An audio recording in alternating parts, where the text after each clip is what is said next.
Hey, so in this video I will be focusing on the three main roaming builds that I use for Weaver in World vs. World, which is Sword Dagger Water, Sword Dagger Fire, and Dagger Dagger Barrier Weaver. All of these builds can be used in PvP with a few minor adjustments, although keep in mind that this video is going to be centered around World v World roaming, not PvP. So, another note, while you're free to skip throughout the video to whatever build you are most interested in, I would encourage you to watch the full video as I'm going to be providing some tips and tricks in each section. I also want to provide enough information to give you a good starting point for crafting your own build. As you can see, there's no one way to play Elementalist or Weaver. That's very open-ended. You may want to make some small or large changes to the builds that I showcase in this video. As a final note, please keep in mind that the stats for each of these builds can be changed at your discretion. So you may want to run Glacier, you may want to run Tankier than the way that I've set up my builds.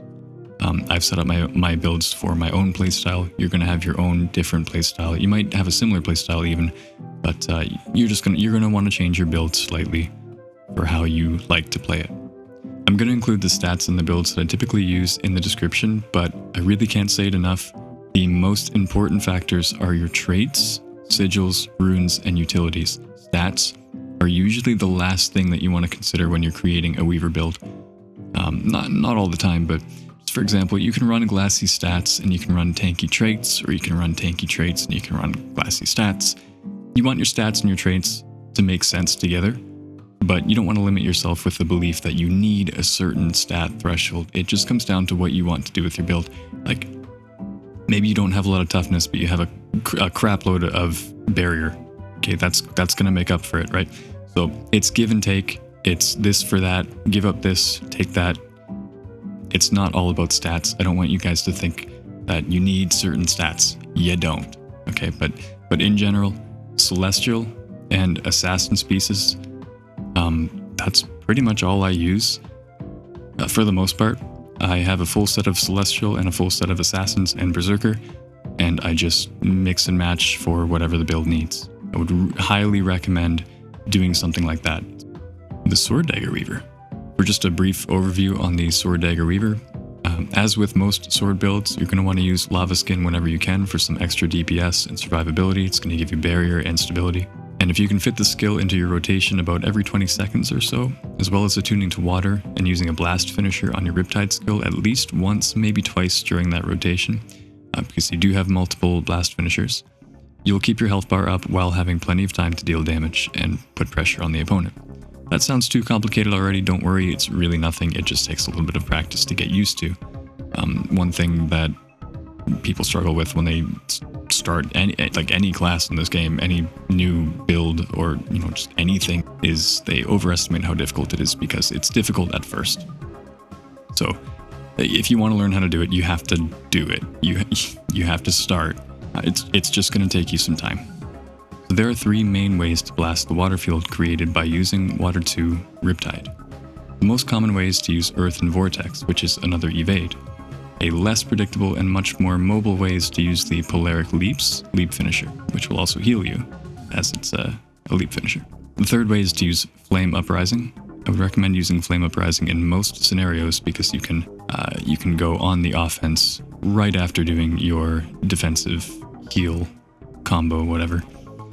But if you're being bursted, or if you anticipate a burst coming very soon, then you probably want to use Earth and Vortex. So that's going to change the way that you decide to rotate your attunements, and you're going to learn how you prefer to rotate your attunements as you play this.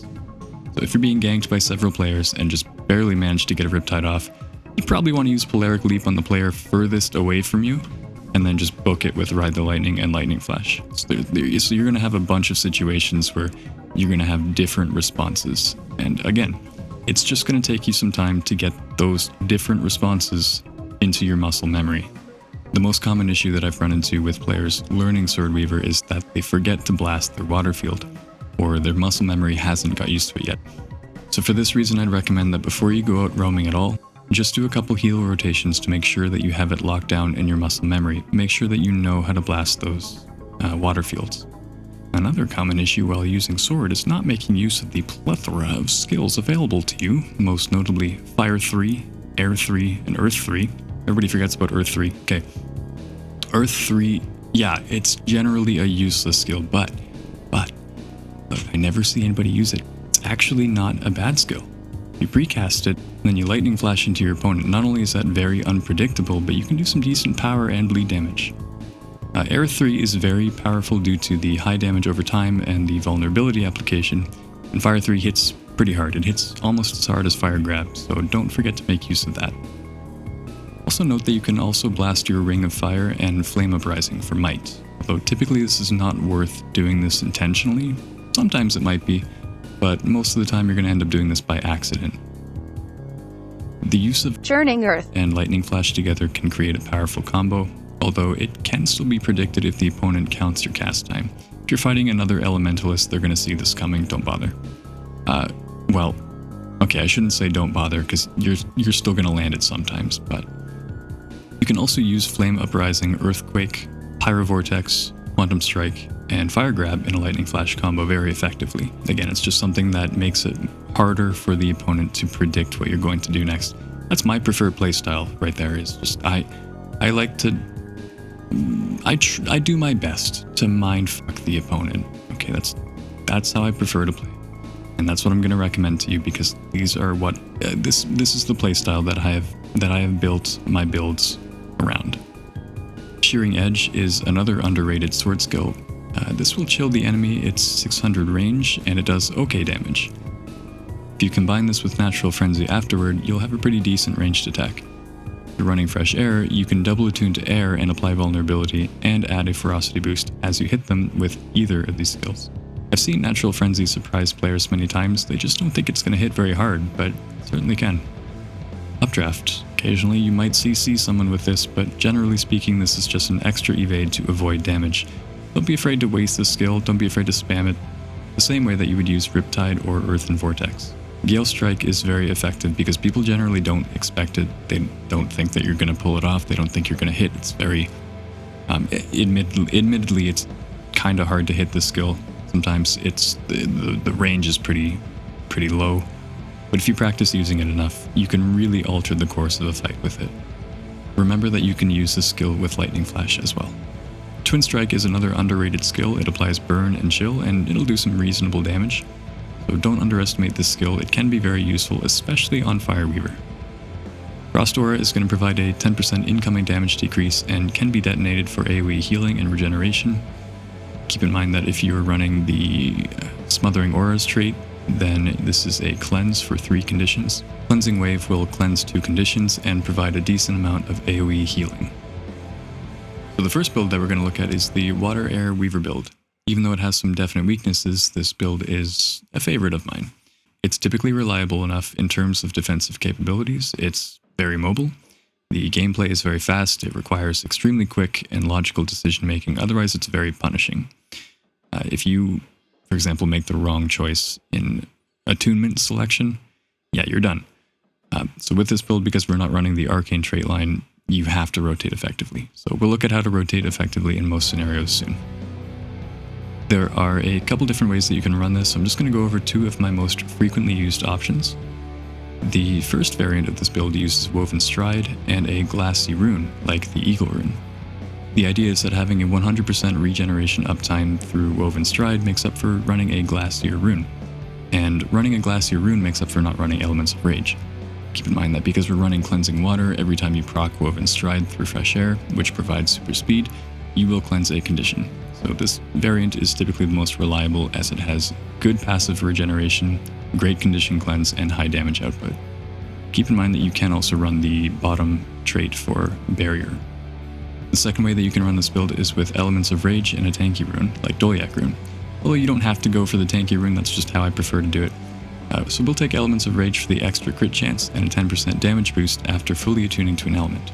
Because we're running mostly cantrips, you'll still get some regeneration uptime, and having Soothing Mist and Dolyak rune helps make up for the lack of regeneration. With Dolyak rune you gain 300 toughness and a small amount of passive healing, which makes up for the fact that you don't have any protection boons.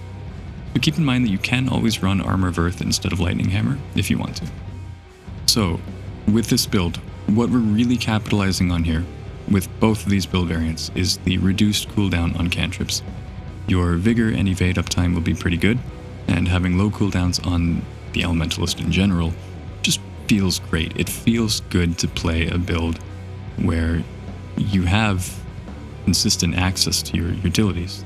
As soon as you've used one, you've got another one ready, and then once you've used two, maybe you've got another one just came off of cooldown, and rotating like that with your utilities is very effective. Like having low cooldowns is very nice. It's a major strong point of this build in World v World roaming, not in PvP. It is nerfed in PvP. So yeah, Mistform on a 48-second cooldown is very strong compared to Twist of Fate's 75-second recharge.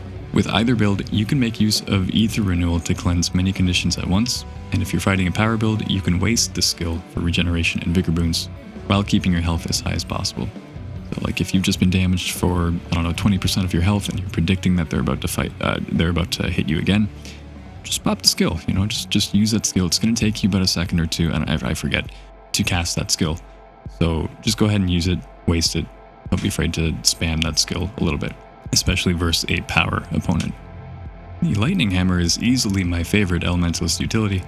You're going to gain ferocity and precision just by wielding it, and you have access to a very powerful auto attack chain as well as a few other valuable skills. So right off the bat, just remember that your auto attack chain is extremely powerful. You're going to be hitting people for like 4.5k, 4.5k, 5.5k on that third skill. So you can really surprise some people with that. And you can use skill 2 for quickness. You can use skill 4 for an AoE burst. You can use 3 for playing golf with people. That's a knockback. And 5 is another CC. It's a static field. So Mistform is one of your most valuable skills. Remember, it's on a 48-second cooldown. And you can waste this skill at the beginning of a fight if you feel you need to. That's perfectly fine. Just make sure that you have Lightning Flash or Ride the Lightning or something to cover your ass if things hit the fan immediately afterward, because that does happen too. But suppose that you're fighting a full power Mesmer, a full power Reaper, Scourge, Berserker, Warrior, Revenant, whatever. If you see that burst coming, they're buffing up, and you can tell it's about to happen, yeah, just go ahead and pop Mistform. Don't worry about it.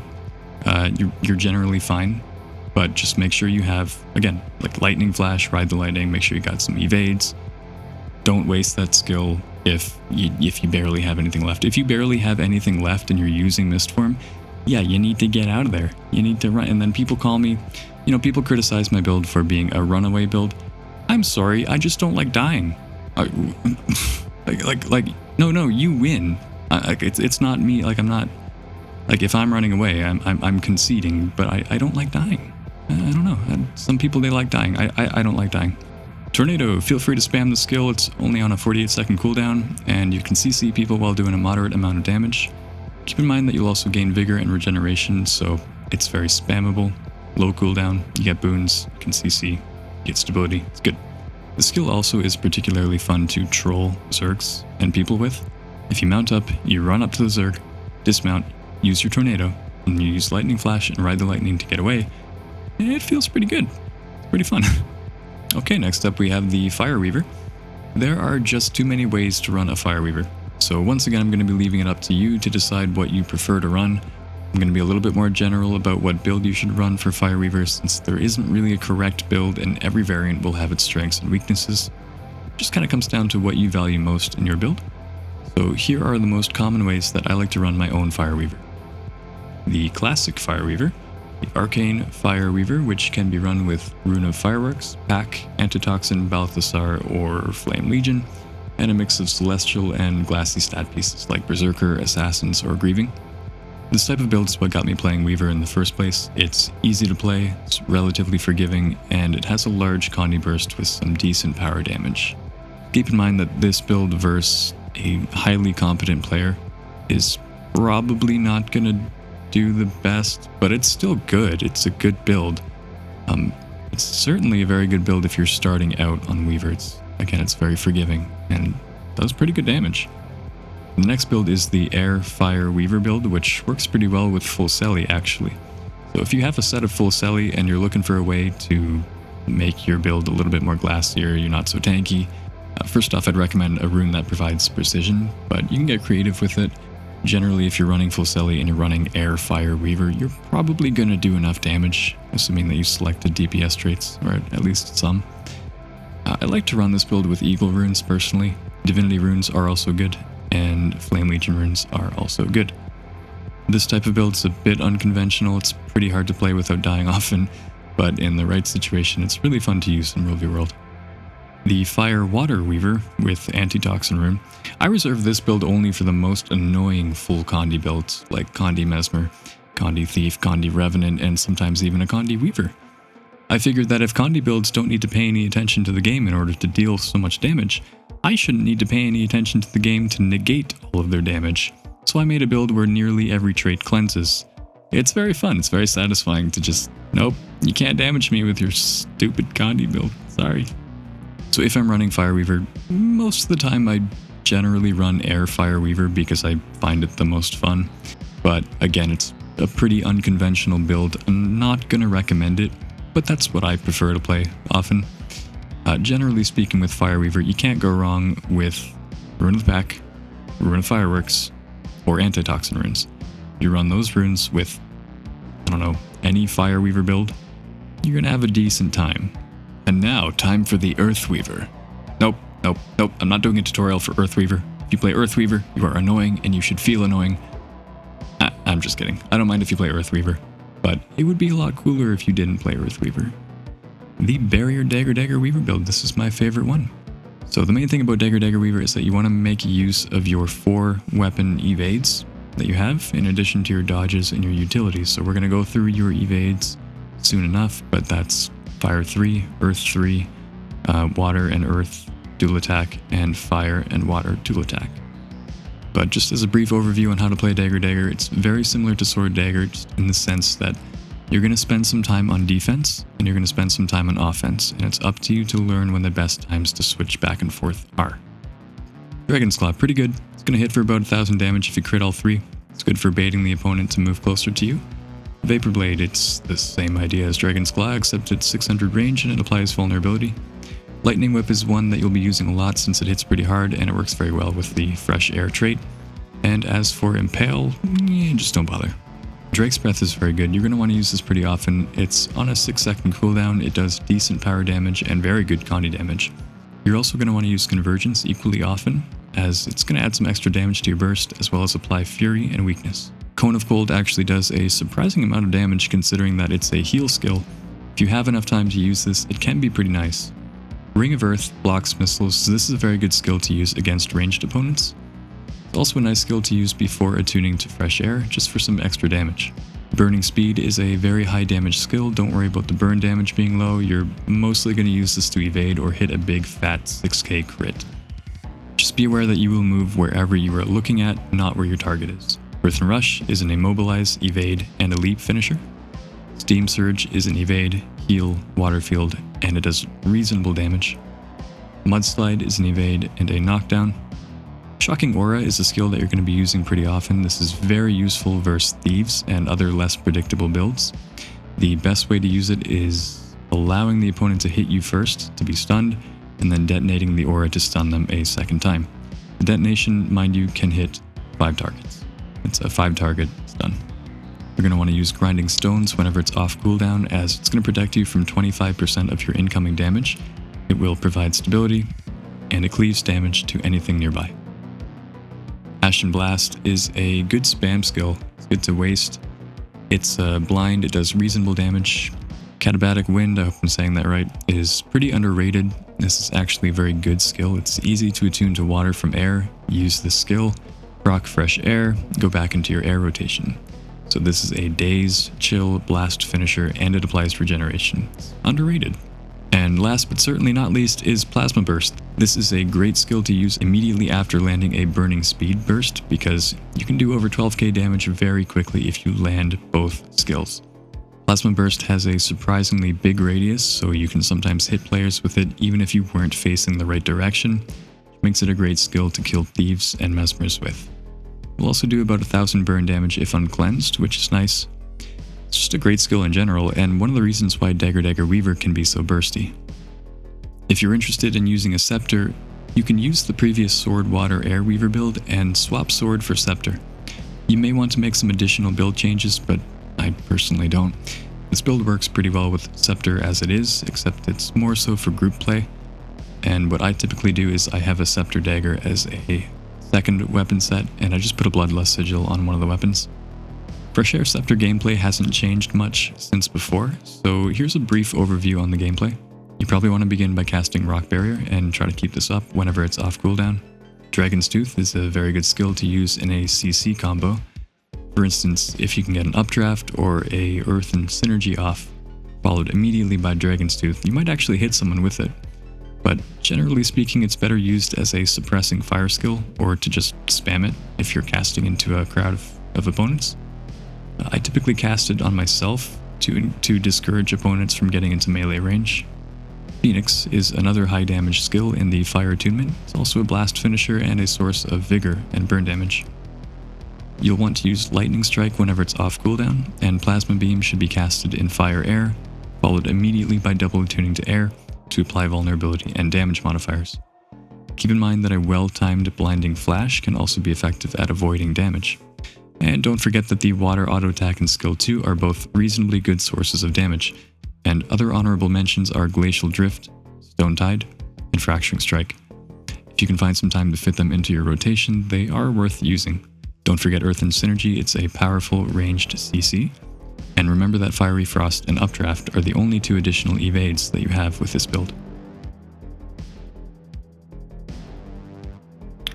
So this is a good example of when to run away.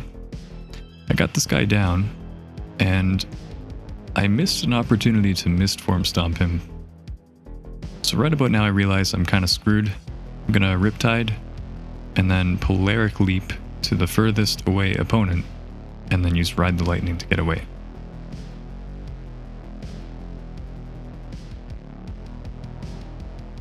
So notice here that I use Updraft as an evade, and I accidentally CC him, and I just combo the crap out of him.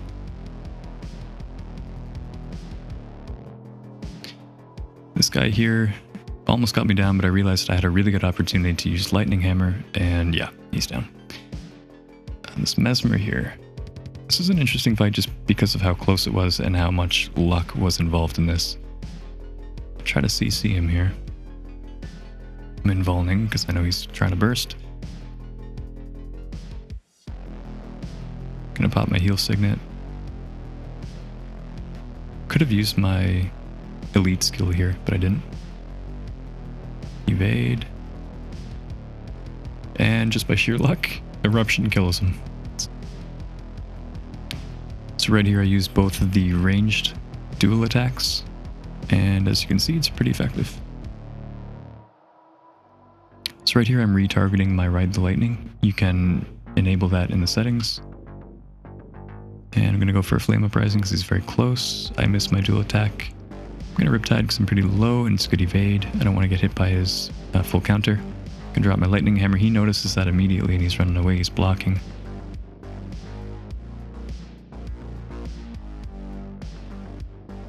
I'm surprised I haven't used my... There it is. Yeah, there's the elite skill. Here's my Lava Skin. So I'm kind of buffing up because, you know, he's low health, but I know that he can wreck me at any second. And there's that powerful auto attack not being very powerful versus a warrior. Just narrowly get by here. That was 1 health. So yeah, even though you do have pretty good sustain, Fireweaver is a fairly aggressive build, and you're going to want to stay in their face a lot, stay in melee range, just stay on the target. And when you can't anymore, you can use your mobility, use your evades, use your blocks, etc. to get away. So right here I'm trying to be a little bit unpredictable by going into the water and coming back out. Maybe it wasn't the smartest thing I could have done, but it seems like it worked. I go into water and I go into air, so that water is in the secondary before I jump into the water. Then I can use Water 5, which is a mobility skill. And I'm just going to keep doing stuff like this until they get tired because it's fun. It's fun being chased. It's probably fun chasing me, I guess. I have to assume it is because people do it a lot. Yeah, so I'm just using, you know, Lightning Flash there, Ride the Lightning, any combination of evades. I think I actually go for a CC there, yeah. And just keep in mind when you go underwater, like using your underwater skills on Weaver is very effective if you're trying to just get away from somebody, because oftentimes you have skills that you can use that are not on cooldown, even if your land skills are on cooldown. You can see I chained Ride the Lightning and Water 5 there. And I'm just going to use my evades to get away. I'm actually using some of my dual attacks for barrier. And I'm just going into fresh air, or I'm just going into air attunement to get away.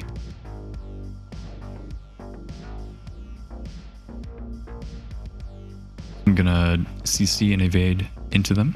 Can apply some burn and go right into the combo. And I would have got him down if he didn't have invuln. I kind of just spammed my seals there, which is something I'm trying not to do as often, but tends to be pretty effective. So right here I get this thief by lightning flashing into where he is and using plasma burst.